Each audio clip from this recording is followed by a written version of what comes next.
Ang tungkulin na nagligtas, ang himala sa Mactangan, Cebu. Mga kababayan, may isang balita ngayon mula sa Switzerland na halos hindi ka panipaniwala. Isang miyembro ng crew na lumipad mula Shanghai patungong Zurich ang lumuhod at umiyak sa arrival gate ng paliparan ng Mactangan Cebu International. Naibalita ito ng Liv, isang veterano na may higit sa 8,000 oras ng paglipad at nakaranas na ng di mabilang na matitinding bagyo at unos sa kanyang karera, ang nagsalita habang nanginginig ang boses. Aniya, nakaya ko ang matitinding tag-ulan at unos habang nagtatrabaho. Subalit ang pagharap ng bansang iyon sa unos ay nasa ibang antas. Hindi sila isang bansang nagpapatalo sa unos, kundi isang bansang nagdidikta sa unos. Ang tanawin na ito ay mabilis na kumalat sa buong Switzerland. Agad nagsimula ang emergency analysis ng mga pangunahing media sa Germany, Austria at Netherlands. Iisang tanong ang binato ng buong mundo. Ano ba talaga ang nangyari sa Pilipinas? Ang insidente ay nagsimula 4 na araw na ang nakararaan, sakay ng Swiss Air Flight 782, isang international flight patungong Zurich na lumipad mula sa paliparan ng Shanghai. May 301 pasahero sakay.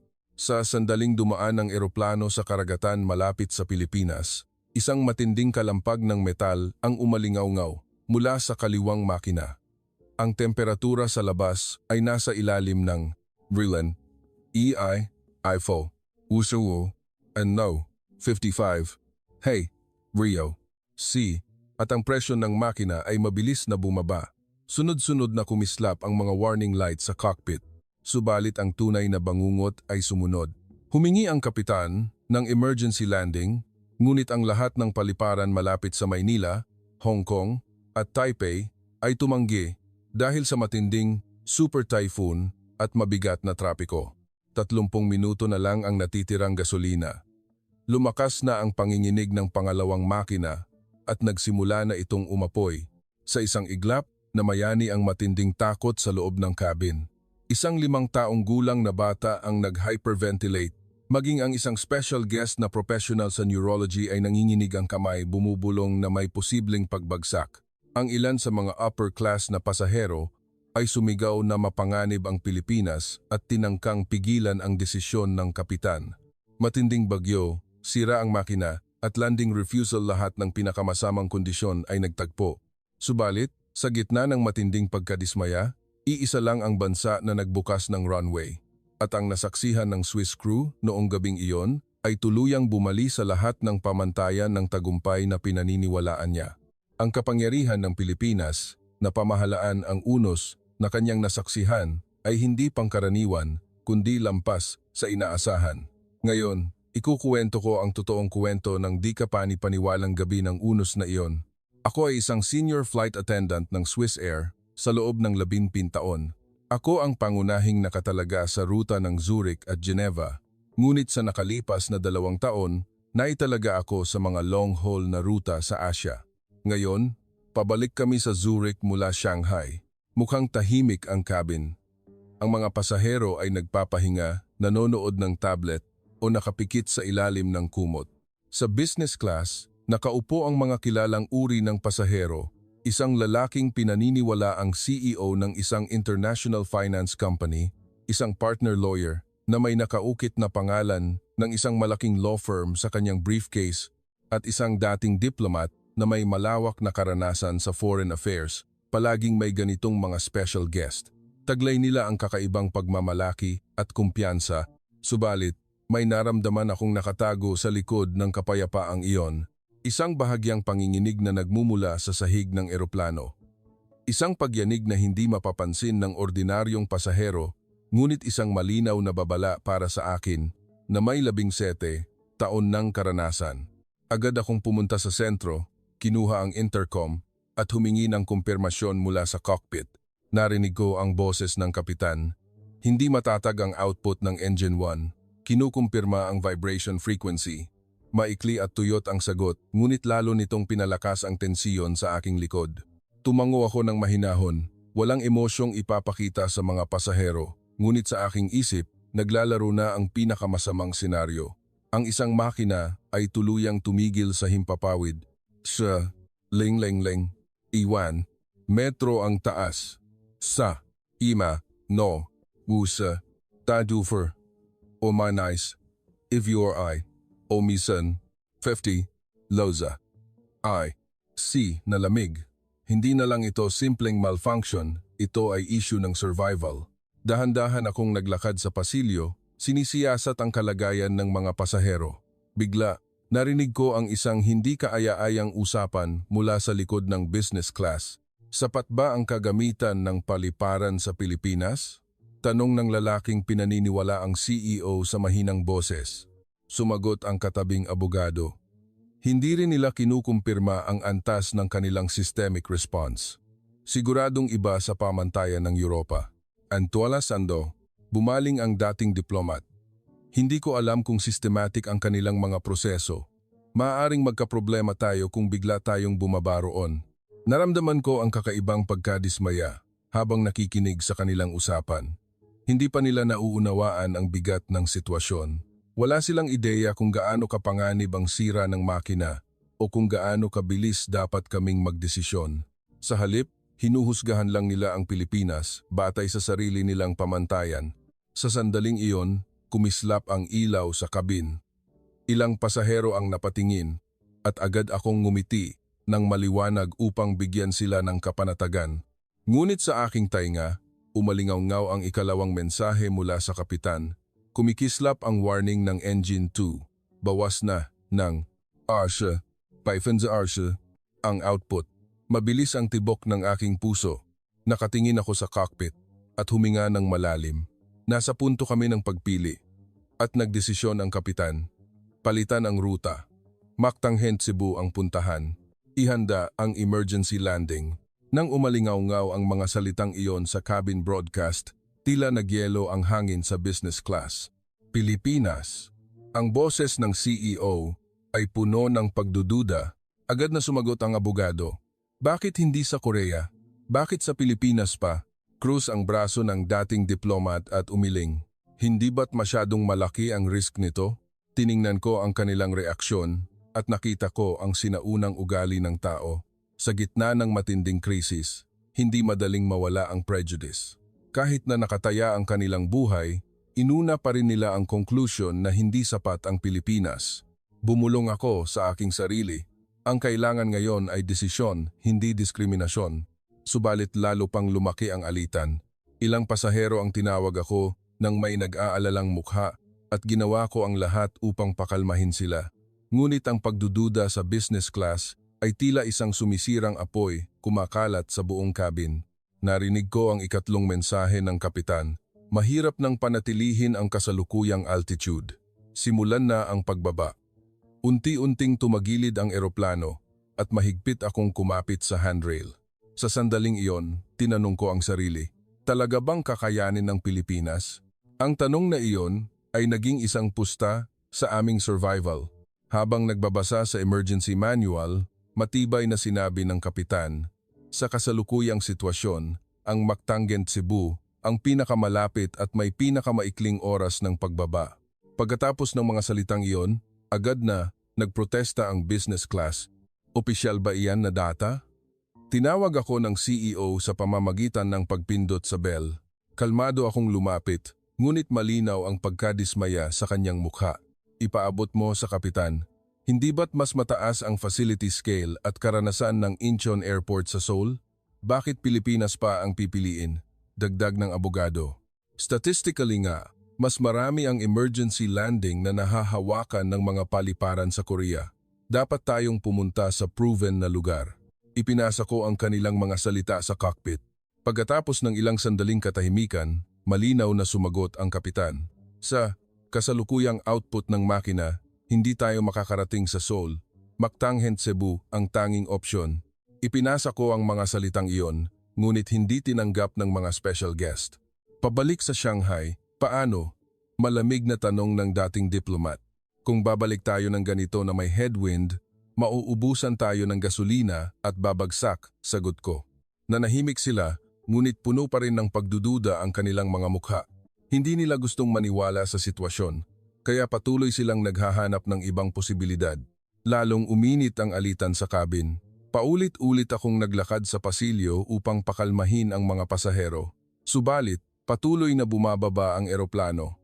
Ang malakas na bagyo ay humahampas sa labas ng eroplano na naglalabas ng matatalim na tunog ng metal, lalong lumakas ang panginginig ng makina. Ang mga ulap na nakikita sa labas ng bintana ay madilim at makapal, tanda ng sentro ng bagyo. Altitude 8,000. Engine 1, output 15%. Wala na ring composure ang boses ng kapitan. Hindi na namin kayang ipagpaliban pa ang desisyon.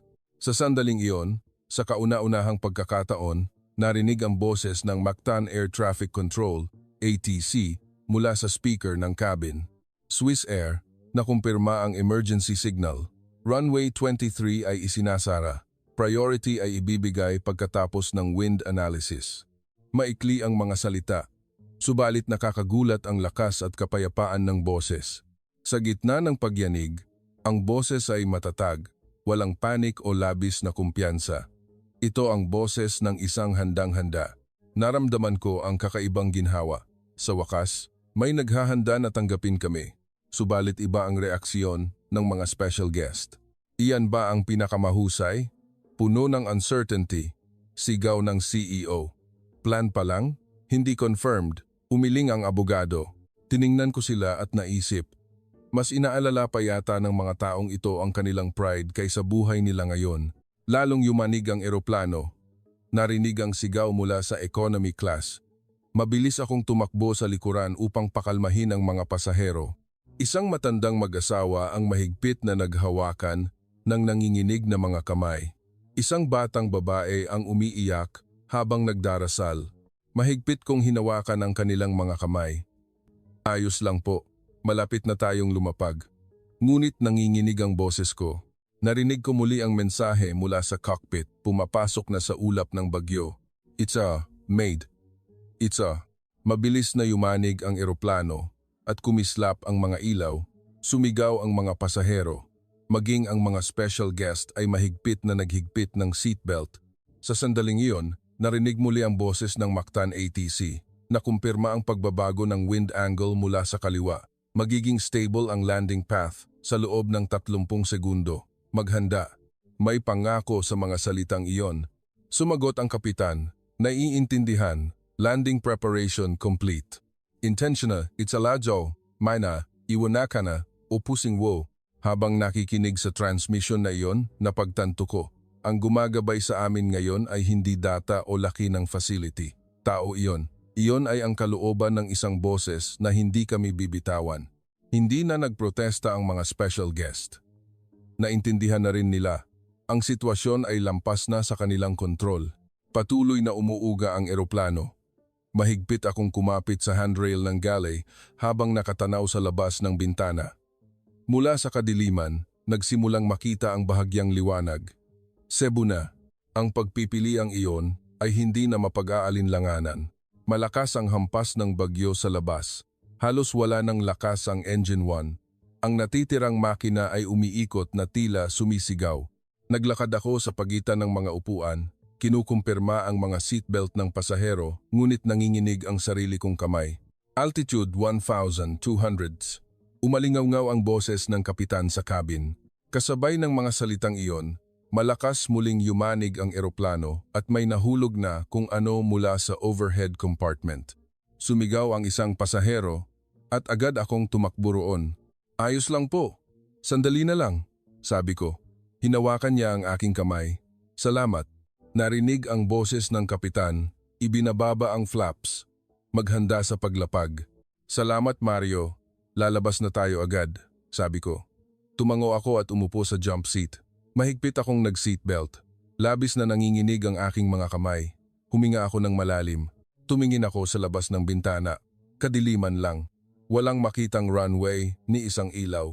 Ang ulan at hangin ay humahampas sa bintana at ang tunog ng hangin ay bumabalot sa buong eroplano. Altitude 1,000. Mas lalong tense ang boses ng kapitan. Tumingin ako sa business class. Wala nang naririnig na reklamo o pagdududa. Mahigpit na nakakapit ang CEO sa handrail. Puting-puti ang mukha.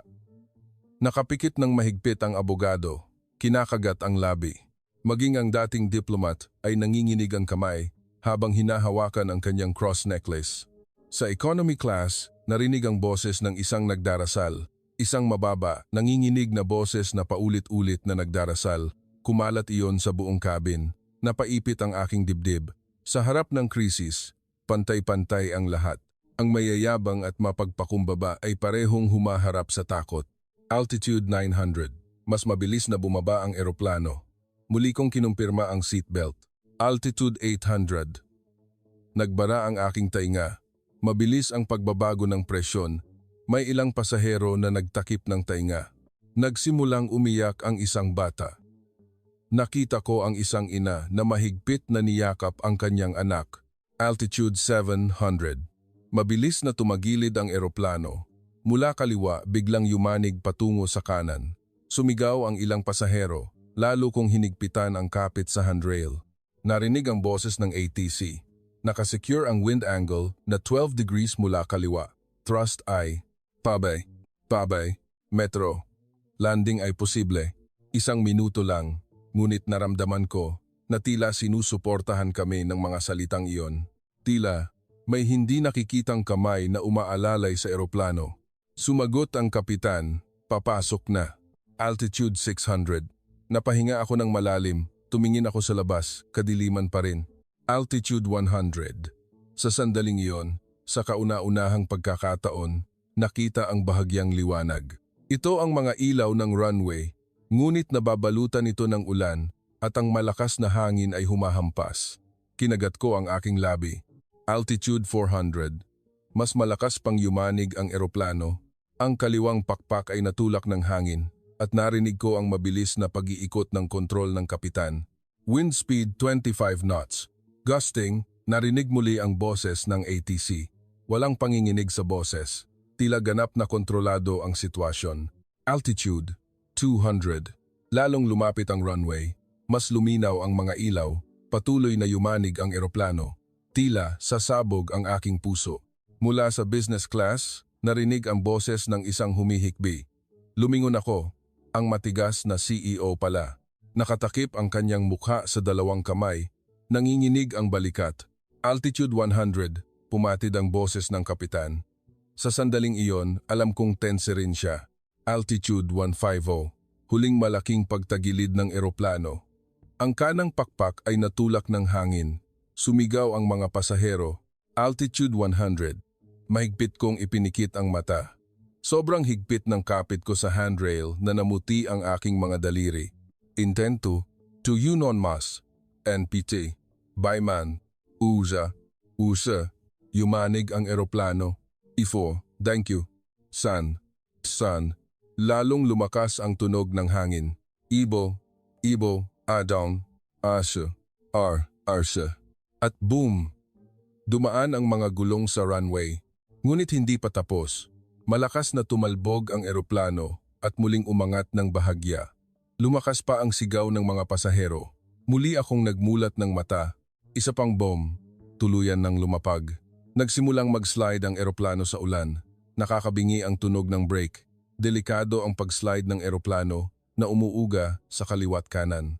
Mas lalo kong hinigpitan ang kapit sa handrail. Mabilis na dumaan ang mga ilaw sa gilid ng runway. Patuloy ang pag-slide ng eroplano, hindi ito tumitigil. Akala ko'y titigil na ang puso ko. Lumipas ang 10 segundo. Nag-slide pa rin. 20 segundo. Unti-unting bumagal ang takbo. 30 segundo. Dahan-dahan. Sobrang dahan-dahan. At tumigil. Ganap na tumigil. Katahimikan. Parang patay ang buong kabin. Walang tunog ng makina. Walang tunog ng hangin. Walang boses ni Numan. Tanging ang aming paghinga lang ang pumuno sa kabin. Nakalimutan ko pang tanggalin ang seatbelt. Nakaupo lang ako. Nanginginig ang aking mga paa at kamay. Walang sense of reality. Nakaligtas ba talaga kami? Tumingin ako sa business class. Nakatakip ang mukha ng CEO, umiiyak ng walang boses. Ang abogado ay nakatingala sa kisame, kinakagat ang labi at may luha sa mata. Ang dating diplomat ay nakapikit. Mahigpit na nakahawak sa cross necklace. Ang mga matitigas na special guest na iyon ay hindi makapagsalita, walang gumagalaw. Sa sandaling iyon, Napakatahimik na umalingaw-ngaw ang boses ng kapitan sa kabin. Nakaligtas tayo, mga kababayan, nakaligtas tayo. Sa isang salita na iyon, biglang bumagsak ang tensyon sa cabin. May humikbi, may naglabas ng mahabang buntong hininga. Sa economy class, nagsimula ang palakpakan. Lumakas ang tunog, pinuno ang buong cabin. Umiyak din ako. Sinubukan kong pigilan, ngunit hindi ko nagawa. Sa loob ng 17 taon ng paglipad, hindi ko pa naranasan ang ganito. Nakaligtas kami. Tumingin ako sa labas ng bintana. Sa gitna ng bagyo, may mga sasakyan ng tumatakbo patungo sa eroplano. Pulang ilaw, dilaw na ilaw, asul na ilaw, papalapit sa gitna ng unos. Sa sandaling iyon, napagtanto ko, hindi pa ito ang katapusan. Ang totoong kuwento ay magsisimula pa lang. Hindi pa lumipas ang 2 minuto mula nang tuluyang huminto ang eroplano, ngunit sa labas ng bintana, 12-dosenang rescue team na ang naghihintay. Sa gitna ng bagyo, gumagalaw sila sa tamang posisyon, nagsisimula sa kani-kanilang tungkulin. Tumayo ako mula sa jump seat at idinikit ang mukha sa bintana. 3 fire truck, 4 na ambulance, at 6 na maintenance vehicle. Ang lahat ng sasakyan ay nakapwesto sa perpektong distansya sa paligid ng eroplano. Walang pag-aalinlangan sa kanilang pagkilos, tila daan-daang beses na itong pinraktis. Ang medical team ay naghanda ng mga stretcher at first aid kit. Ang maintenance team ay agad na pumunta sa makina. Ang kanilang galaw ay matatag kahit sa gitna ng bagyo. Hindi ko sinasadyang bumulong. Nakakamangha. Sa likod ko, narinig ang isang boses. Aksidente lang. Gumalaw lang sila ayon sa procedure. Ang CEO pala, malamig pa rin siyang nakatingin sa labas ng bintana. Kung may procedure, kahit sino'y kayang gawin iyan. Tumango ang abogado. Tama, basic lang iyan. Ginagawa rin iyan sa Europa at Amerika. Lumingon ako sa kanila, mga taong kanina ay nanginginig sa takot at humihikbi. Ngunit ngayon, nabalik na naman ang kanilang arrogance. Nagsalita ang dating diplomat habang nakakrus ang braso. Sa totoo lang, swerte lang iyon. Humina sandali ang hangin, timing lang. Tiningnan ko sila at naunawaan ko ang sinaunang ugali ng tao. Kapag nasira ang prejudice, madalas ay ipipikit ng tao ang kanilang mata. Sa halip na tanggapin na nagkamali sila, reinterpret nila ang sitwasyon para protektahan ang kanilang pride. Iyon ang ginagawa nila ngayon. Bumukas ang pinto ng cabin. Pumasok ang mga Filipino rescue worker. Nakasuot sila ng mabibigat na raincoat na may yelo at tubig ulan, ngunit kalmado ang kanilang mga mukha. Good evening, mga pasahero. Emergency Rescue Team ng Mactanggent Cebu International Airport po ito. Magsisimula na po kami sa assessment, ang boses nila. Isinalin ko ang kanilang Tagalog. Tumango ang rescue team at agad na pumunta sa mga pasahero. Sinuri ko ang kanilang galaw. Una, sinuri nila ang mga upuan ng matatanda at may kapansanan, hindi sa business class, kundi sa matandang mag-asawa sa likuran ng economy class. Kinunan ng pulse ng rescue worker ang matanda, sinuri ang response at nagtanong ng simpleng tanong, "May sugat po ba kayo? Masakit po ba ang dibdib ninyo?" Malinaw ang kanilang body language, kaya hindi na kailangan ng interpreter. Sumunod, ang bata. Mahinahon nilang pinalamig ang umiiyak na bata at sinuri ang tainga. Ito ay upang kumpirmahin kung may pinsala sa eardrum dahil sa pagbabago ng presyon. Pagkatapos lang nito sila pumunta sa business class. May naramdaman ako sa pagkakasunod-sunod na iyon. Hindi lang ito procedure. Malinaw ang priority, hindi pera o posisyon, kundi ang mga taong talagang nangangailangan ng tulong. Pumasok na ang mga medical staff sa cabin. Isa-isa nilang sinuri ang mga pasahero. May hyperventilation ba dahil sa lamig, unos? Uunahin namin ang mga umiinom ng gamot sa blood pressure. Pareho ang turing sa lahat ng pasahero. Walang pinagkaiba ang mga special guest at ang pasahero sa economy class. Nang makita iyon, mahinang nagsalita ang abogado. Mas inuuna pa nila ang matatanda kaysa sa atin. Sa unang pagkakataon, lumitaw ang pagtataka sa mukha ng partner lawyer ng law firm. Tila nagulat siya sa sarili niya kaya iniwas ang tingin. Agad na sumagot ang CEO. Natural lang iyan. Basic procedure ang unahin ang matatanda sa emergency. Ngunit wala namang lakas ang kanyang boses. Muli akong tumingin sa labas ng bintana. Ang maintenance team ay nagkukumpulan sa paligid ng makina. Isang mechanic ang gumamit ng flashlight para silipin ang loob ng makina. Ang isa naman ay may ini-record sa tablet. Lumabas ang kapitan mula sa cockpit at nagsimulang makipag-usap sa team leader ng maintenance. Lumapit ako. Kumusta? Ipinakita ng team leader ang tablet at nagpaliwanag, malubha ang pinsala ng turbine blade ng engine 1 dahil sa init. Lumampas na sa temperature limit at may 5 ng crack dahil sa vibration. Saglit siyang tumigil at idinagdag. Himala na umabot ito sa landing. Kung lumipad pa tayo ng minuto, tuluyan na sana itong tumigil. Nanginginig ang aking likod. Minuto. Kung nagpilit kami sa Seoul, hindi na sana kami buhay ngayon. Namutla ang mukha ng kapitan. Kung gayon, ang desisyon na pumunta sa Mactangen, Cebu ay desisyon na nagligtas ng buhay? Matatag ang sagot ng team leader. Narinig ko ang usapan na iyon at bumalik ako sa business class. Patuloy na nagbubulungan ang mga special guest habang nakatingin sa labas ng bintana. Tinanong ako ng CEO, ano ang pinag-uusapan ninyo roon? Nag-alinlangan ako ng bahagya. Pagkatapos, tapat akong sumagot. Halos tuluyan nang nasira ang makina. Himala raw na nakaabot sa paglapag. Ganoon ba? Tumango siya nang walang pakialam. Nangyayari iyan. Ang mahalaga, nakaligtas tayo, sabi ng dating diplomat. Ginagawa rin ito sa lahat ng bansa. Hindi lang Pilipinas ang special. Hindi ako sumagot sa mga salitang iyon. Ngunit sa aking puso, naisip ko, kung ganoon, bakit dito kami iniligtas at hindi sa ibang bansa? Bakit Mactangen, Cebu ang eksaktong sagot sa sitwasyong wala kaming minutong spare? Hindi iyon aksidente. Hindi pa tapos ang alitan. Ang natitira na lang ay ang sandali kung kailan babangga ang kanilang sinaunang pamantayan sa reality. Natapos ang assessment ng mga pasahero at nagsimula na ang medical staff sa masusing pagsusuri sa cabin. May thermometer at stethoscope sila habang naglalakad sa pasilyo. Subalit wala silang pinipili. Lumapit ang isang medical staff sa matandang mag-asawa sa economy class. Lolo, hindi po ba masakit ang dibdib ninyo? Umiling ang matanda, ngunit kinuha pa rin ng medical staff ang stethoscope at sinuri ang tibok ng puso. Sinukat din ang blood pressure at temperature. Normal po, ngunit inirerekomenda ko po na magpa-ospital pa rin kayo para sa check-up. Ihahatid po namin kayo mamaya, sabi niya.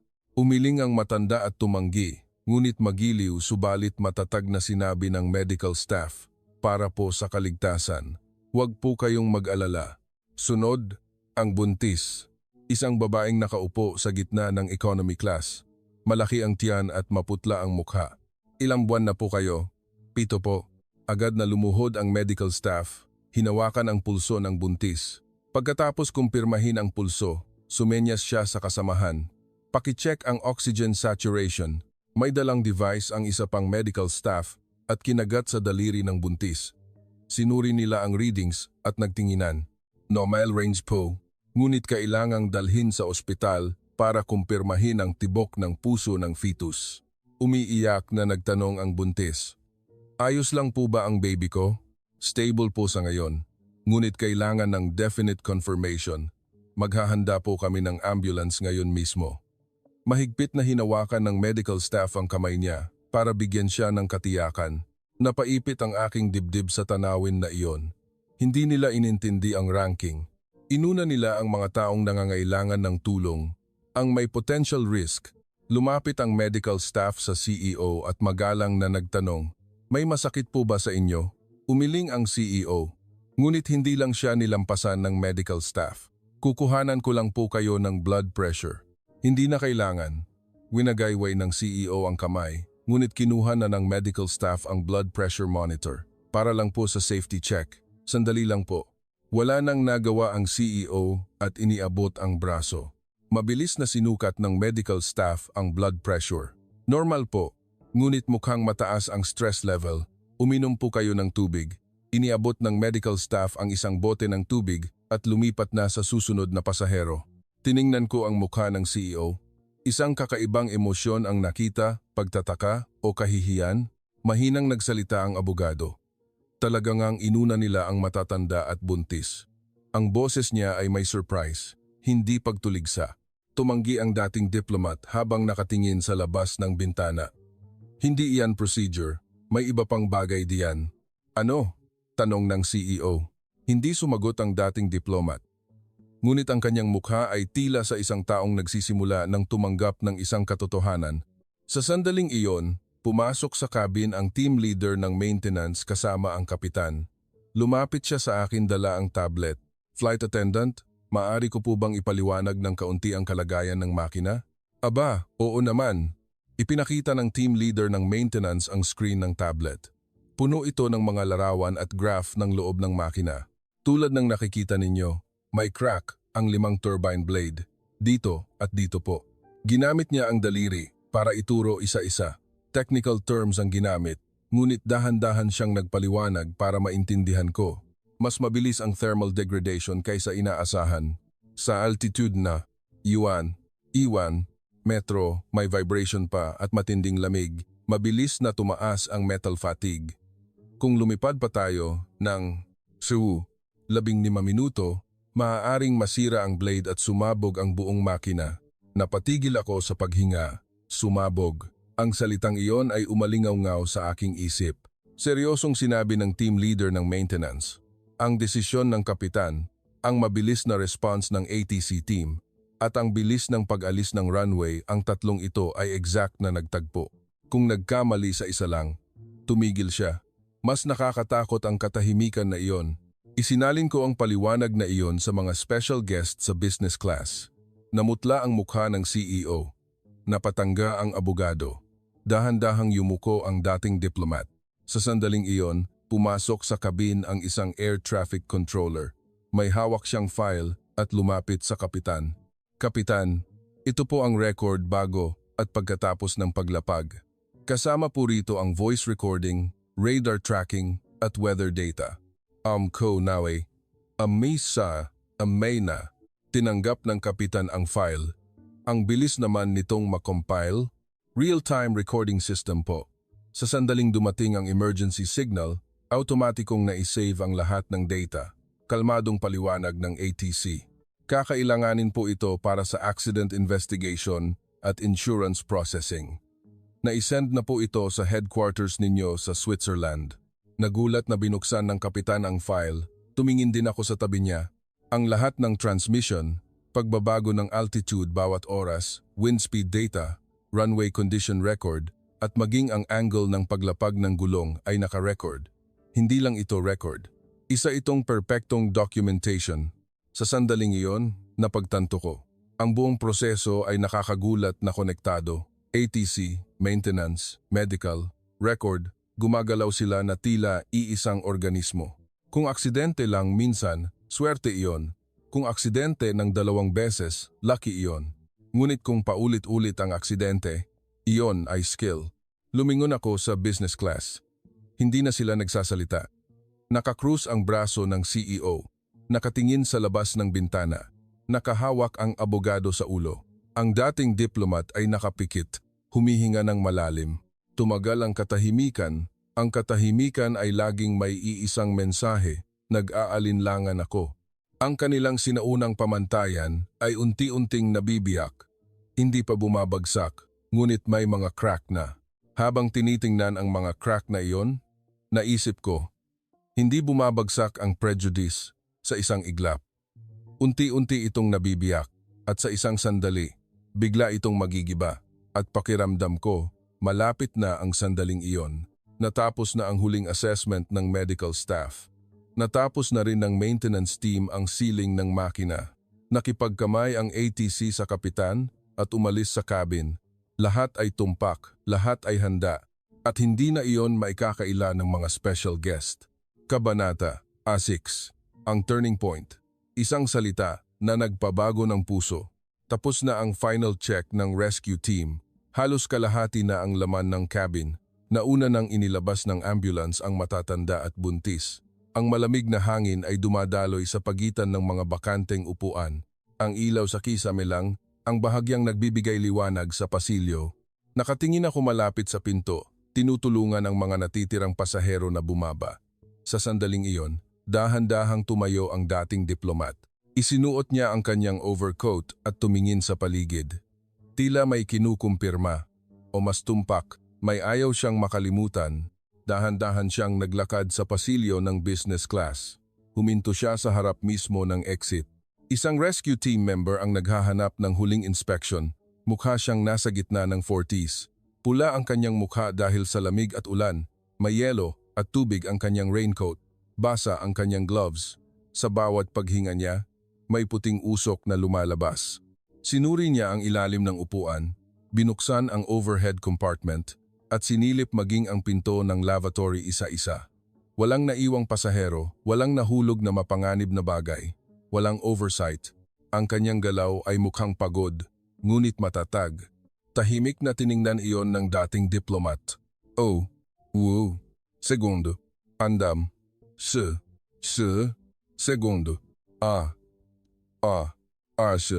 segundo. Tumatagal ang katahimikan. Ang kamay ng dating diplomat ay humahawak at bumibitaw sa laylayan ng kanyang coat. Ikinilos niya ang kanyang labi, tila may gustong sabihin, ngunit hindi makalabas ang mga salita. Nakita ko ang tanawin na iyon at naramdaman ko, nagigiba na ang taong iyon ngayon. Ang matagal na niyang pinaniniwalaan ang conviction, ang standard, ang prejudice ay unti-unting bumabagsak. Tumayo ang rescue team member pagkatapos ng huling seat check. Naglagay siya ng check sa tablet at naglakad patungo sa akin. Biglang nagsalita ang dating diplomat. "Excuse me," nanginginig ang kanyang boses. Nagulat siya sa sarili niya kaya saglit siyang tumigil. Lumingon ang rescue team member. "Opo, ano po iyon?" Muli siyang nag-alinlangan. Ang kanyang tingin ay nagpalipat-lipat sa sahig at sa rescue team member. Tila nagdesisyon, kumuha ng lakas ng loob, at dahan-dahang itinaas ang kanyang mukha. "Hindi ba? Naging pasanin kami sa inyo?" Ang tanong na iyon ay halo-halo ng iba't ibang emosyon. Pagsisisi, kahihiyan, panghihinayang, at pagdududa na hindi pa ganap na nawawala. Alam ko ang bigat ng tanong na iyon. Inaamin ng taong iyon ang kanyang arrogance ngayon. Ang sarili niya na nagduda, sa Pilipinas 2 oras na ang nakararaan. Ang sarili niya na hindi naniwala sa ATC. Ang sarili niya na hindi makabitaw sa prejudice kahit sa gitna ng takot. Tinitigan ng rescue team member ang dating diplomat. May 3 segundo ng katahimikan, ngunit mabigat ang maikling oras na iyon. At sinabi niya, "Ang pagtatanggol sa tao ay hindi pasanin, kundi tungkulin. Down, down, down, down, down, down, down, down." Walang pag-aalinlangan, walang pagkakamali, walang pagpapagaan o pag-alo. Isang simpleng pahayag ng katotohanan, isang bagay na natural. Ang maikling pangungusap na iyon ay umalingaw-ngaw sa kabin. Tuluyang gumiba ang mukha ng dating diplomat. Nanginginig ang kanyang labi. Sa isang iglap, namula ang kanyang gilid ng mata. Ang kanyang panga ay tila nagkaroon ng spasm. Iniwas niya ang mukha. Sinubukan niyang itago ang kanyang emosyon, ngunit huli na. Isang butil ng luha ang dumaloy sa kanyang pisngi. Nakita ko ang tanawin na iyon at kinilabutan ako. Pumasok sa isip ko ang boses ng ATC na una naming narinig sa himpapawid. Nakumpirma ang emergency signal. Runway ay isinasara. Priority ay ibibigay. Ang matatag at hindi natitinag na boses na iyon. At ngayon, ang mga salita ng rescue team member. Ang 2 pangungusap ay nagmula sa iisang ugat. Ang lakas na taglay nila ay hindi kagamitan, hindi cutting-edge technology o malaking facility. Ito ay pilosopiya. Pilosopiya tungkol sa tao, attitude tungkol sa buhay, at ang consistency na isinasagawa ito ng walang pag-aalinlangan. Ang pamantayan na binuo ng mga nakaupo sa special class pera, laki, reputasyon, proven brand, lahat ng pamantayan na iyon ay naging walang silbi sa harap ng isang pangungusap na ito. Hindi nakapagsalita ang dating diplomat ng ilang sandali. Hindi niya sinubukan itago ang kanyang luha. Tumayo lang siya roon. Pagkatapos, dahan-dahan, napakabagal, yumuko siya sa rescue team member. Binali niya ang kanyang baywang ng 90 degrees. Maraming salamat po." Ang mga salitang iyon ay puno ng katapatan. Ang kanyang boses ay garalgal at nanginginig, ngunit may sincerity na hindi ko pa narinig sa kanya. Kalmadong tumango ang rescue team member. Tila ginawa lang niya ang isang natural na bagay. Muli niyang sinuri ang tablet at ipinagpatuloy ang inspection.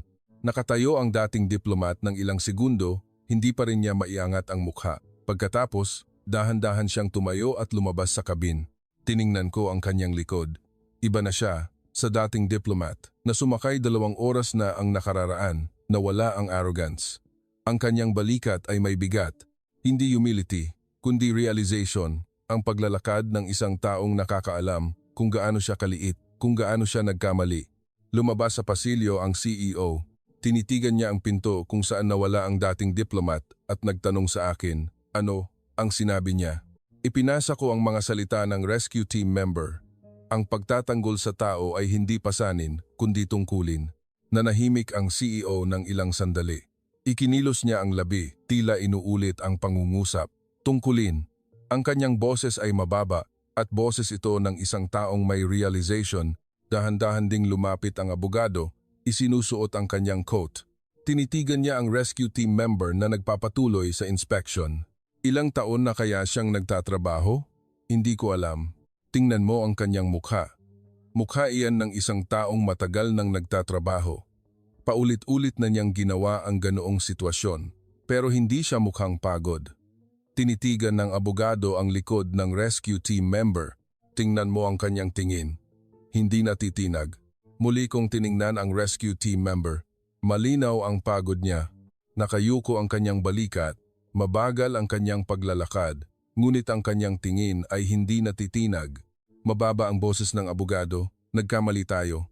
Mabigat ang pag-amin na iyon, kahit maliit. Dahan-dahang tumango ang CEO. Mali tayo mula sa simula. Ang pamantayan mismo na hawak natin. Hindi na sila nagsalita pa. Dahan-dahan silang naglakad sa pasilyo. Mabigat ang kanilang hakbang.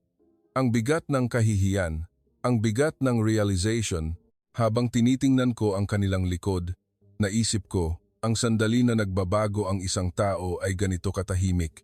Hindi kailangan ng malaking deklarasyon o dramatikong pagbabago. Tahimik na tanggapin, yumuko, at umusad ng paunti-unti. Hindi naririnig ang tunog ng paggiba ng prejudice, ngunit tiyak na gumigiba ito. Natapos ng rescue team member ang lahat ng inspection at lumapit sa akin, flight attendant. Tapos na ang safety check ng cabin. Maaari na po kayong bumaba ng ligtas. Aw. Maraming salamat po. Talaga pong maraming salamat. Buong puso akong yumukod. Ngumiti siya at naunang lumabas sa cabin. Ang kanyang likod ay puno ng pagod, ngunit ang kanyang paglalakad ay matatag. Dahan-dahan kong nilibot ang cabin na naiwan akong mag-isa.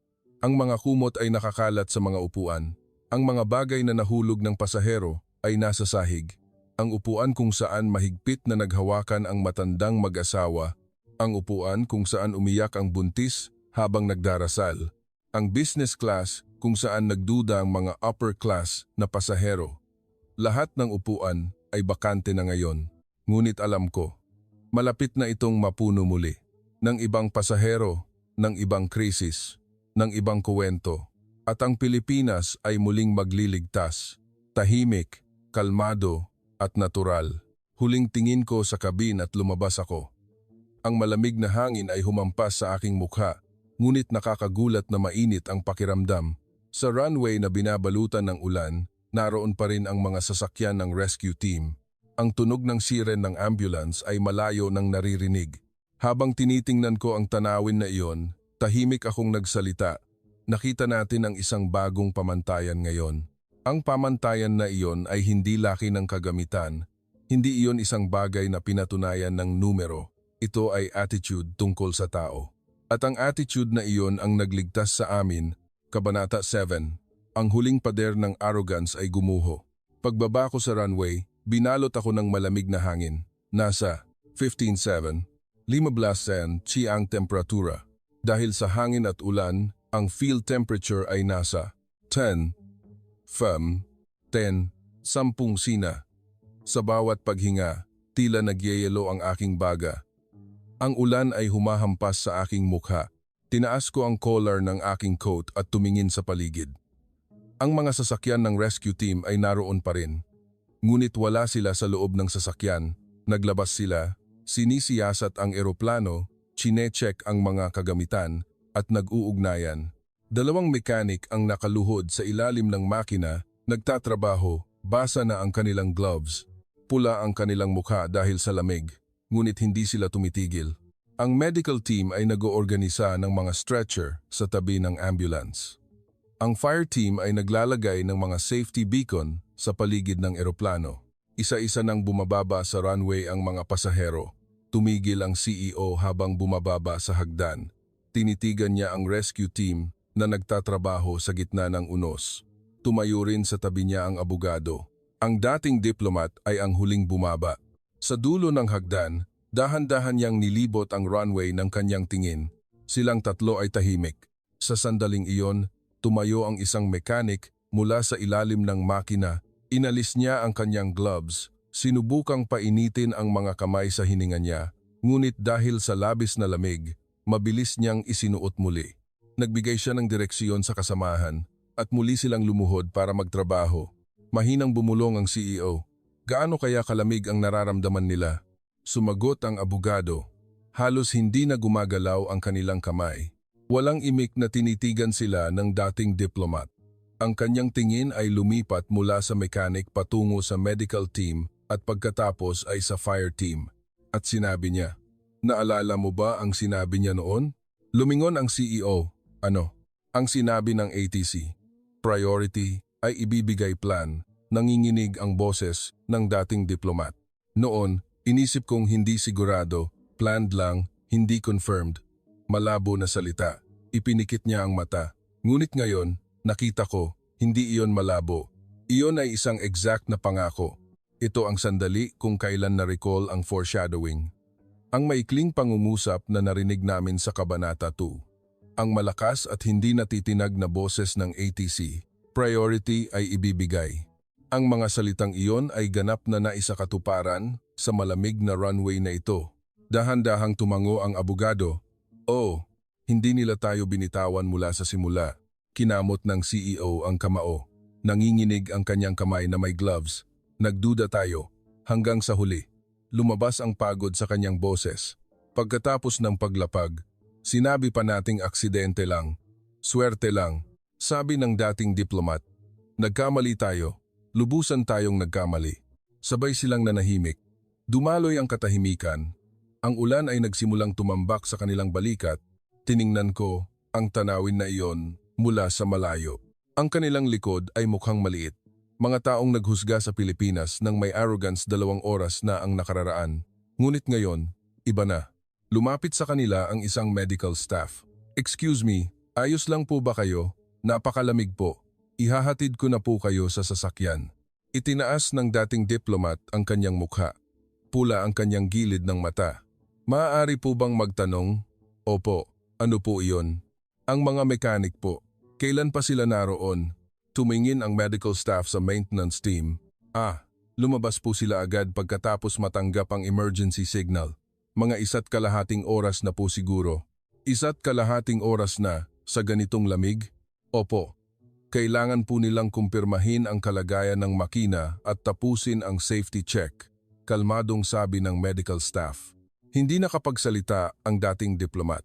Nanginginig ang boses ng abogado nang magtanong siya. "Tungkulin po ba iyon? Nakasulat ba iyan sa manual?" "Manual po?" Nag-isip sandali ang medical staff at ngumiti. "Nakasulat po sa manual na maghintay lang. Pero kung nasa loob kami ng sasakyan, baka maantala kami sa emergency." Sabi niya ng napaka-natural. "Nakataya ang buhay ng tao. Hindi po kami pwedeng maghintay sa mainit na lugar." Sa sandaling natapos ang mga salitang iyon, tuluyang gumuho ang mukha ng CEO, yumuko siya. Tinakpan niya ang mukha ng 2 kamay. Nanginginig ang kanyang balikat.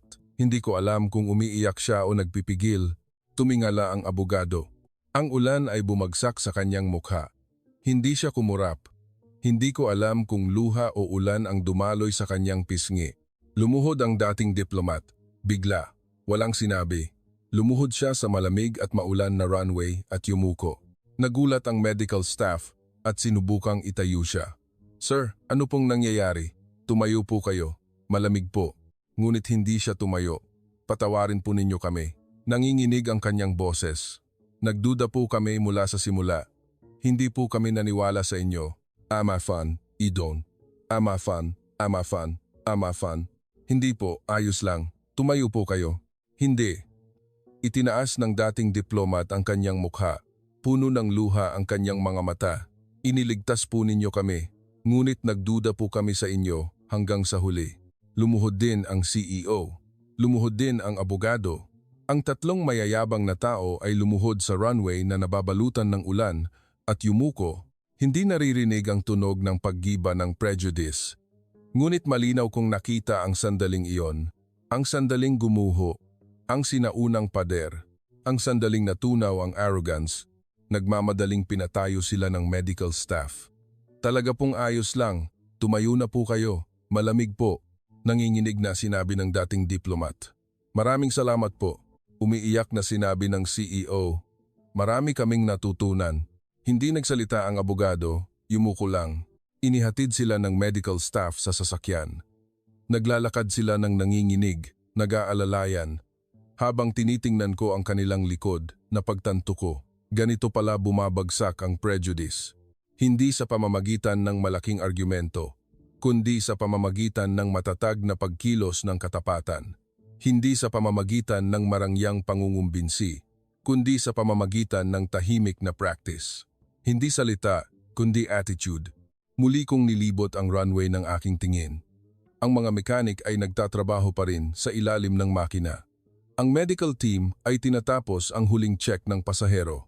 Ang fire team ay malapit na matapos ang safety check. Walang umaasa ng papuri.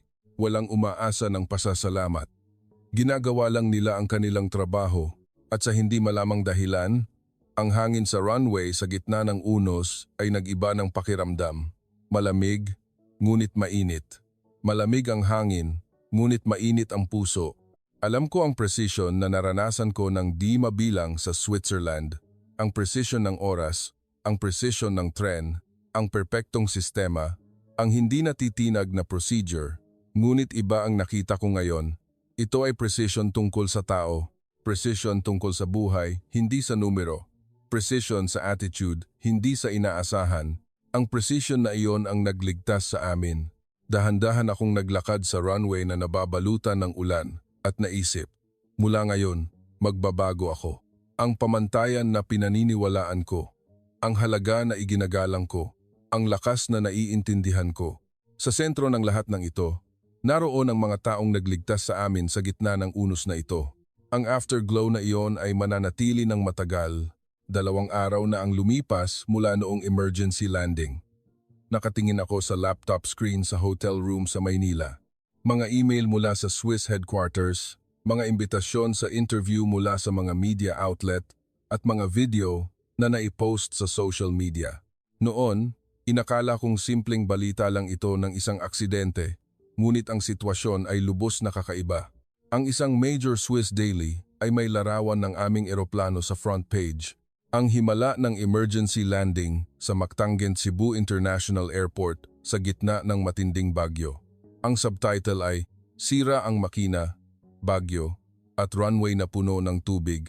Ang pinakamahirap na kondisyon, ang pinaka-perpektong tugon." Mas specific pa ang isang French aviation expert sa kanyang journal. Ang sitwasyon na pinagsama ang bagyo, engine failure, at crosswind, isang level ng kahirapan na hindi kayang garantiya ng alinmang paliparan sa Europa, ngunit nagawa ng Pilipinas. August. Ang headline ng isang online US media ay ang pinakamatindi, ang himala ng paliparan sa Pilipinas, nang ang handa na sistema ay naging pag-ibig sa tao. Naiyak ako habang binabasa ang pangungusap na iyon. Tama, iyon mismo iyon. Lalong umingay ang social media. Mga may ikling video na naipost ng mga pasahero. Ang mekanik na kalmadong sinisiyasat ang eroplano sa gitna ng bagyo. Ang medical staff na inuuna ang matatanda. Ang team leader na magalang na nagpapaliwanag ng kalagayan ng makina. At ang ATC transmission voice. Ang mga video na iyon ay umabot sa milyon-milyong views. Binasa ko ang mga comment. Hindi ito issue ng teknolohiya. Issue ito ng attitude. Gumawa na naman ang Pilipinas ng bagong standard. Nakahintay sila ng 1.5 oras sa labas sa gitna ng bagyo. Iyan ang tunay na profesional. Ang pagtatanggol sa tao ay hindi pasanin, kundi tungkulin. Ang isang pangungusap na iyan ang nagsabi ng lahat. Tiningnan ko ang screen at umiyak. Hindi ko alam kung bakit ako umiiyak. Paghanga, kahihiyan, pasasalamat, hindi, halo-halo ang lahat ng emosyon. Sa loob ng 17 taon ng pagiging flight attendant, nakagamit ako ng di mabilang na paliparan, Zurich, London, New York, Tokyo. Lahat sila ay magagaling na paliparan. Perpekto ang sistema. State-of-the-art ang kagamitan. Ngunit iba ang nakita ko sa Mactangen, Cebu. Ito ay isang bagay na lampas sa sistema. May katok, pasok. Si Kapitan, pinunasan ko ang luha ko at binuksan ang pinto. Mario, may tawag mula sa headquarters. Umupo ang kapitan at huminga ng malalim. Gusto nilang magsumite tayo ng formal na ulat at tanggapin ang imbitasyon sa interview. 8.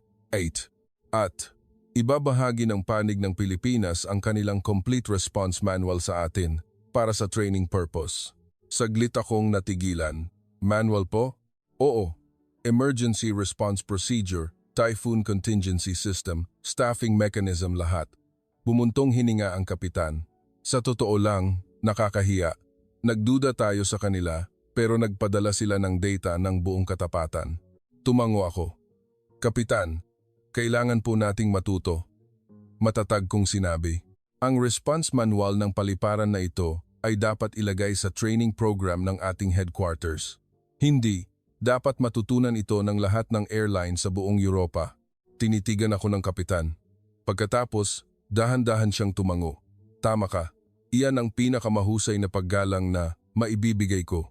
Noong gabing iyon, muli akong bumisita sa Mactangen Cebu International Airport. Gusto ko itong makita muli bago sumakay sa eroplano pabalik. Ang terminal ay abala pa rin. Maraming tao ang dumarating at umaalis.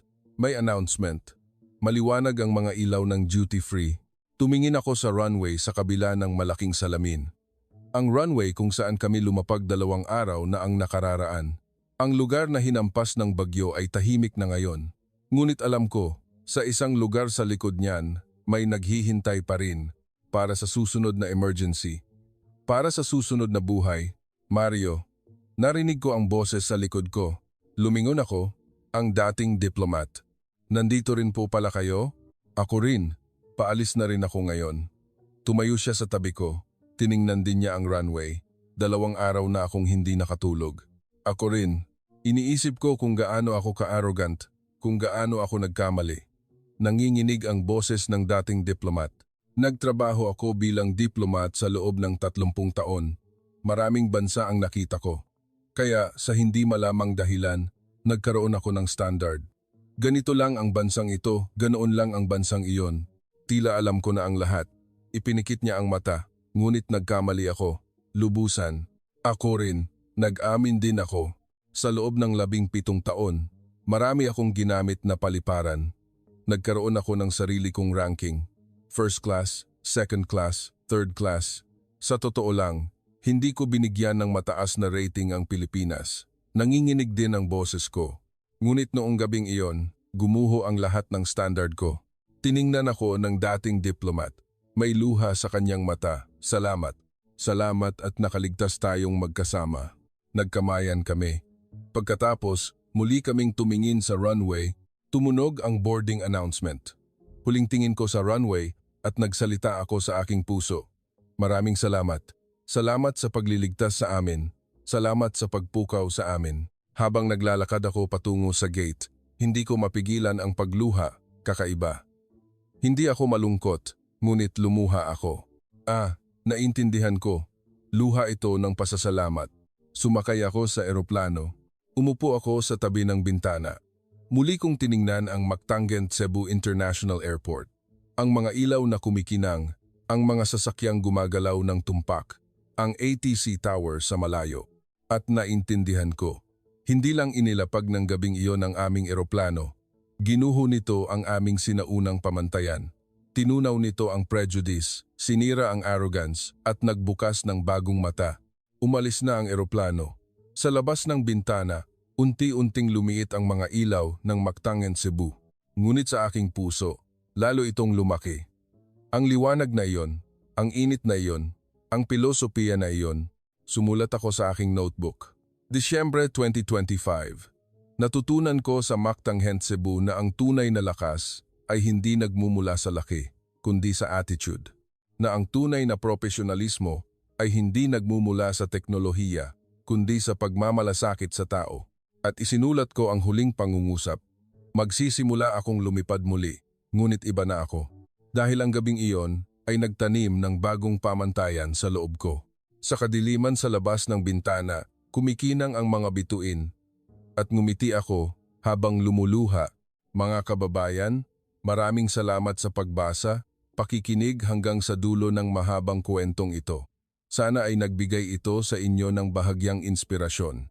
Sana ay naging pagkakataon ito upang pag-isipan natin kung gaano ka-special ang mga bagay na inakala nating natural lang at kung ano ang tunay na lakas.